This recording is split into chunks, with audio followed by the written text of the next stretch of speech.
Attack of the Clones has a mixed reputation with Star Wars fans, but it's undeniable that a lot of work and care went into its creation. George Lucas always includes many fantastic details in Star Wars, whether it's visual cues, story foreshadowing, or just the small moments to connect the saga together.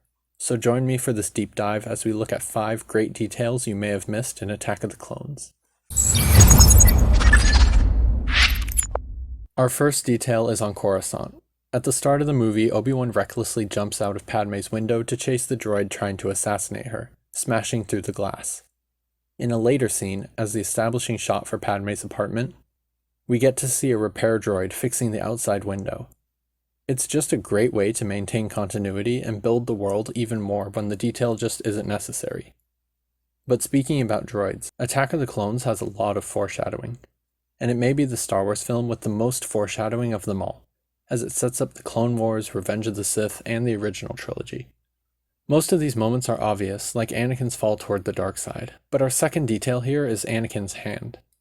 Anakin's hand is cut off by Count Dooku in the final battle, and then replaced with a bionic arm, similar to Luke's from The Empire Strikes Back. But the interesting detail here is that when Anakin is fighting his way through the Battle Droid Factory earlier in the movie, at one point his arm is trapped in the metal casing of a Super Battle Droid arm, foreshadowing how soon after this battle Anakin's own arm would be replaced with a similar robotic one for real. Now, our third hidden detail is a small one, but worth pointing out as a great example of the subtle world building that goes into every Star Wars movie. In Star Wars, there's always more to discover, especially in the art design, such as Watto on Tatooine. In The Phantom Menace, when we meet Watto, he's a gruff salesman with a rough appearance. If you look closely, you'll even notice he's missing half a tooth. But then when Anakin reunites with him 10 years later, what's that? Watto's necklace has his old tooth for good luck. Or someone else's tooth. Either way, it's a unique example of how Star Wars shows character through even very small details.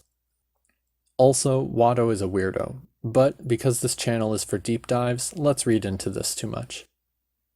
Watto keeping his old tooth as a necklace for more than 10 years could very well be seen as a sign that under the gruff exterior he's a very nostalgic person who feels strong attachments, even to weird small things from his life.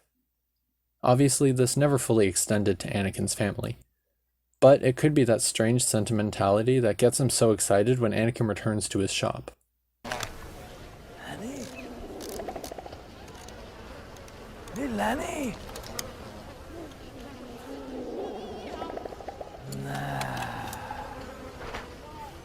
You are Annie! It is you! You sure sprouted, huh? With you! A Jedi! What do you know?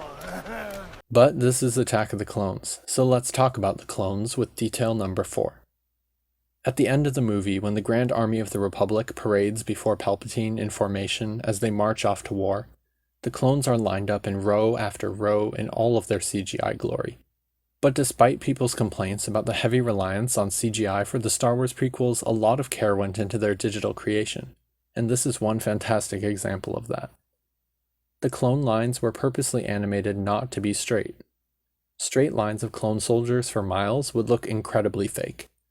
For a recent example of this, just refer to the rushed Hobbit movies. So instead, the rows of clone troopers are purposely a little wavy, with some clones standing off from the exact line. They're not perfectly straight. You can also see some slight variation in their walking speed when they march. They're not just copy-pasted. These are very subtle things that most people don't even notice on repeat viewings, but they do wonders for the subconscious psychology of making the clones look real, especially since every armored clone in the prequels was CGI. But with the clones also comes detail number 5, the gunship turrets. When the clone army arrives on Geonosis to save the day, they arrive in the now classic Republic gunships. Each gunship has turrets on it, and these turrets have a very particular design.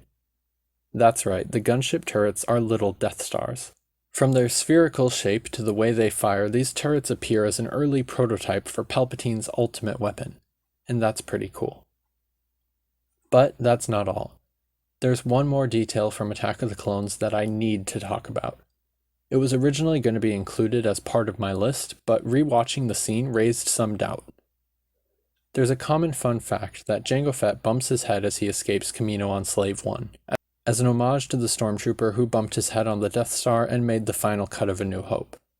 I've seen this absolutely everywhere. George Lucas even confirms it in the DVD commentary for Attack of the Clones. But when you watch the scene and you really focus in on that moment, it actually doesn't seem to happen. Jango ducks under the door with quite a bit of space to spare, and the sound that people think is him hitting his head actually just seems to be the sound of the door closing. Even I had believed the Jango Fett bumping his head fun fact ever since I first saw the movie, and I could have sworn that I saw it myself when I watched it. And a lot of people I talked with also seemed to somehow pick up on it on their own without even knowing it was there. But is it really there?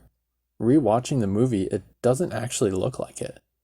Basically, this particular detail seems so uncertain and strange to me that I decided to just not include it in the list just in case. But now I'm really curious. Do you think it seems like Jango hits his head or not? How many of these details were new to you? And do you have any other details to share? Let me know in the comments, and I'll see you for the next deep dive.